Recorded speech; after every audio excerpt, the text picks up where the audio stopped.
Well, it's Saturday tea time update time, and nothing to report, sir. The wind's gone, and so we're motoring. Actually, what little wind there is bang on the nose anyway, so we are just heading 310 degrees towards Grimsby.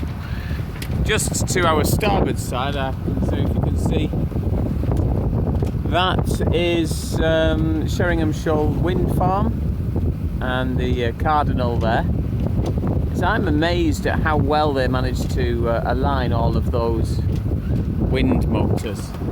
They're all like in line, which is quite clever. I know they have clever systems, but that's quite clever. But currently looking to arrive at 3 AM in Grimsby, so yeah, you know, I might give you a 3 AM update, you never know. It's alright though, I've got my little radio, some groovy music. Let's have a look, see what's on.